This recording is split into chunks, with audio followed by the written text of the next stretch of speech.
And that's what I say to young people today. Look at this pandemic, this coronavirus pandemic, It's really tragic because it attacks the old guys. But even worse is the baby boomers had it the easiest of all generations. Their pensions are gone, their 401ks are gone, Social Security is broke, Medicare is broke. So I say to younger people, this pandemic, this crisis is the best thing that ever happened to you. Think about that iPhone. You have more power in that iPhone than I had with my mainframe computer. And then so when I meet people who say, oh, the economy is bad, I said, the only economy is between this ear and that ear. There's an economy out here. But this is the best time for your generation because you're tech savvy. I'm not tech savvy. This was made for you guys. The old guys like me are being cleaned out by the pandemic. The way is clear for you. Now, the old guys are gone. They're dead. What are you going to do about it? So it's really a great time, but exactly the bad times are leading to the best times. You can see it. But unfortunately, as you know, there's a lot of your generation and younger, they'll never recover. They're going to see it as the worst of times. Or more important, who's your teachers? That's why I keep saying to the millennials, they're a pack of wimps. I meet millennials who are just horrifyingly weak. Snowflakes, I call them. They go to college, they're taught trigger events. I don't know what they say today, but they've got to have special rooms where there's no whatever. I'm going, holy mackerel. Welcome to the real world, And there's other millennials who are as tough as nails. I mean, this is the biggest opportunity they've ever had. So it just depends upon what's between this ear and this ear and what's in the heart. That's it. I always say quit your job, but that's not, I don't have a job. I've only had one job. And I never wanted a job after that because I had to be hungry. But we're all different. We're humans. We're different beings. If I show you this diagram here, it's why I created my cash flow board game. Because we have 4 different intelligences. We have mental intelligence. We have physical to make, all and all that. Emotional intelligence, but spiritual intelligence. So I went to military school in New York. The first thing is spiritual. I become a Marine. It's spiritual. You know what I mean? Because you're putting your life on the freaking line. So Nassim Taleb, he wrote the book, The Black Swan. He says there's 3 kinds of people in the world. There's fragile. And that's what our school systems are putting out. Fragile, wimpy, snowflakes. And that's your choice. You want to be that way? Have a good life. The second type is that, so a fragile is like a champagne flute. You hit it, it shatters. Then the second one is called robust.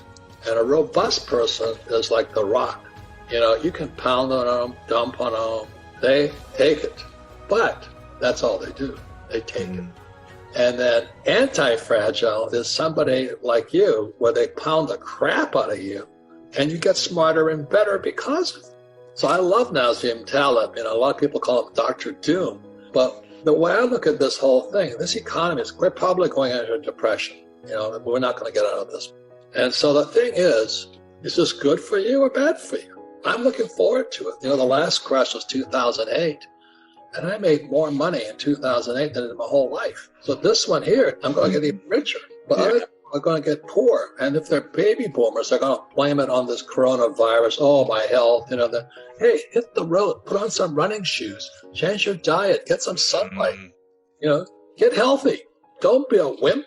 But, oh, no, I'm so afraid of dying. I'm going, you're already dead. You don't even know it yet. In the Marine Corps, we used to call them corpse people. A corpseman is a person who's dead but doesn't know it. They're so afraid of dying. They're already dead. This is the best time to be alive right now. The lesson is you got to choose your teachers wisely. When the market crashed in 2008, guess how much money I borrowed? $300 million.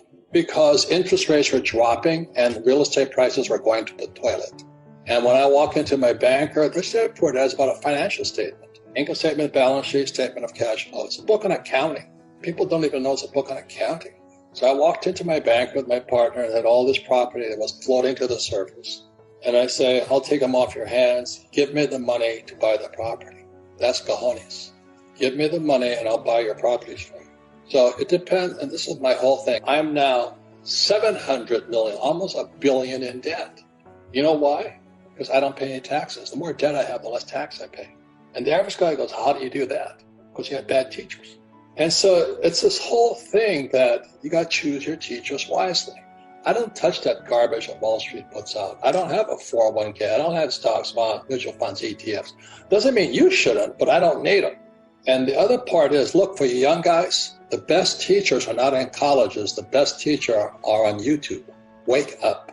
The fake teachers are in colleges. They're telling you to get a job, the corporate ladder. You know, Patrick Bet-David said it the best, and I love that guy. He says there's two kinds of leaders, wartime and peacetime. And a peacetime leader is a guy like my poor dad. He goes through all the right schools. He has all the degrees, the credentials. He does all the right things. He climbs the corporate or the government ladder and all that. Or a wartime leader goes to war. So Steve Jobs is a wartime leader. I'm a wartime leader. Difference is I went to war twice on the front lines. You know what happened? So I joined the Marine Corps. I learned to fly. I go to Camp Pendleton. I strap on my weapons. I go to advanced weapons in Camp Pendleton. I go to Okinawa, and then they send me into Vietnam. And I came out of Vietnam about 4 months later, back to restage in Okinawa, and I thought everybody had changed. I looked at the fellow Marines, and I had been to war. It's different when somebody's trying to kill you. Every single mission, I went down 3 times, and I came back stronger and tougher. So I come back to Okinawa, I get like a week off, and they're going to ship me back into Vietnam again. I said, what happened to these guys? And it wasn't that they changed, I changed. So what happens to entrepreneurs who go out and they get their ass handed to them and they survive, if you survive, you see a different world. Whereas peacetime, who's climbing the corporate ladder right now, they just lost their job, they're sucking their thumb. You know, this is the worst time for them. Yet for a wartime leader, it's the best of times. If you're an entrepreneur right now, the world's open to you. If you're an employee, your world's dead to you. An entrepreneur can create their own success. That's what it comes down to. So this is the best of times for the wartime guys. Horrible time for peacetime. You can't make money now. You should hang it up. I tell all you frickin' millennials, man. You know, I don't know where it is. I got this iPhone. If you can't make money with that, hang it up. You can't make money with an iPhone through social media, through marketing. You have the world at your fingertips, and you can't make money. The problem is between this ear and this ear. It's not out here, it's in here. That's why you've got to choose your teachers wisely. So let me just say it again. The best teachers are on YouTube. Make up your mind what you want to listen to. I'm just being real. Look, if you're poor right now, it was called look in the mirror. That's what Rick had always said to me. He says, if you're looking in the mirror right now and you see a loser, that's what you are. Can't make money in this economy. You better change your thinking. You know, hindsight is 2020. If you're looking and you don't have any money, you don't have a job, your boyfriend or girlfriend has left you, how did I get here? There was a great book called, Gulag Archipelago by Solzhenitsyn. So he gets thrown in a concentration camp or a gulag in Siberia, and he says, how did I get here? You know how he got there? Because he was a peacetime leader, didn't fight back. So people are being sold the bill, go to school, get a job, pay taxes, save money, get out of debt, buy a house. The house is an asset, and invest for the long term in a well-defined portfolio of stocks, bonds, mutual funds, and ETFs. And I do none of that because I don't have to do that crap. That's Kool-Aid. Go to school. Well, what do they teach about money? Nothing. Get a job. You pay the highest taxes. Pay your taxes. I don't pay taxes. Get out of debt. Well, money is debt after 1971 if you know your history of money. Your house is not an asset. Your house is a liability. And why would I invest for the long term in the stock market when I can make my own assets? I don't need the stock market. I'm not saying you shouldn't, but I create my own assets. I create my own cash flow. I'm an entrepreneur. Most people are employees. They're looking for jobs. I'm just looking for. I made a fortune in 2008. I'm making more money and I'm paying less taxes. It doesn't mean I don't have problems, but I'm prepared for this. There's two kinds of discipline. There's internal or self-discipline, and then there's external discipline. So right now, if the world's kicking your butt, that's external discipline. And if you're self-disciplined, the world's kissing your butt right now. It's up to you. So that's why I love the Marine Corps. That's why I love going to military school and not a university, because I got my ass kicked every single frickin' day. First word I had to learn at the academy, mission.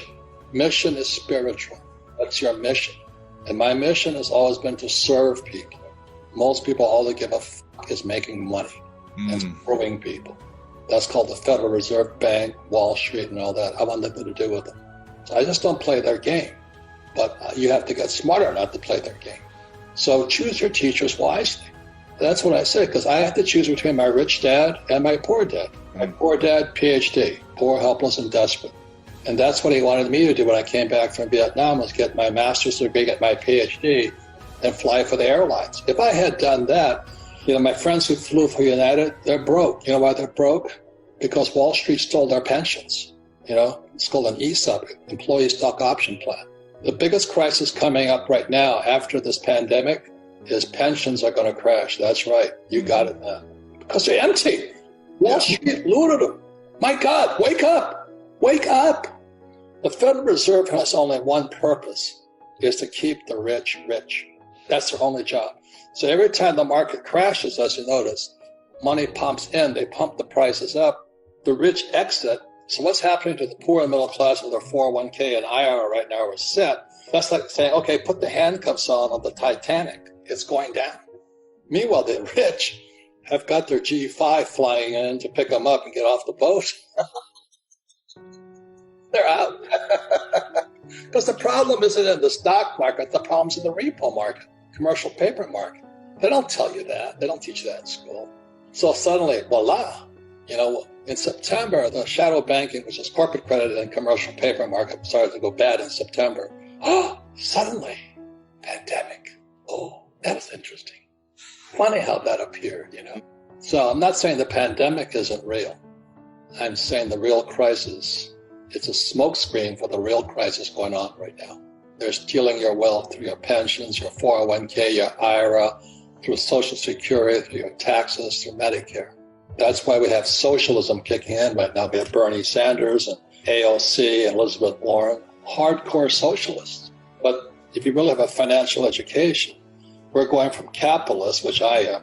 There's nothing wrong with a socialist. There are some people, 20% of the people need to be given money because they're unable. They're not able to. So we should give some people money, but not everybody. So we're going from capitalism to Bernie Sanders socialism and Hillary and all those guys. And then we're actually going to communism. And you can see it right now because Boeing is asking for a bailout and all the guys asking for bailouts. But this time, the Fed's going to take percentage ownership. Yes, that's communism, central control of the economy. I'm not saying it's right or wrong, but it's coming. But that's what they should teach us in school. And our school teachers, most of them are socialists and some of them are communists. They want the government to tell us what to do. They're really fascist. They're really fascist. A fascist wants to tell you what to do. That's what's going on. And then they're printing money under all this scheme. So if you study real world, we've lost our freedom of speech. That's what Stalin took away. And social distancing is the right to assembly, which is why there was a Revolutionary War back in 1776. The Americans had to go hide in a church because the British would kill them if they were caught assembling. History repeats. I'm not saying it's right or wrong, but most people aren't taught this. That's why I love going to military school versus university. We're taught military history. History is bullshit. To the victor goes history. So the person that wins the war writes history to justify their position today. And it's called his story. The loser doesn't get to tell their story. So anyway, that's where we're at. And I'll just leave it to your generation. You guys are in the best position ever because you're still young. You're tech savvy, which baby boomers aren't. So they're old, a lot of them are feeble, and they're gone. So you guys have the world ahead of you. The Fed is not a bank, it's a cartel owned by the richest guys on earth. You guys just wake up, So anyway, the Fed is a cartel. So when I saw Bitcoin come out, it's open source, it's people's money.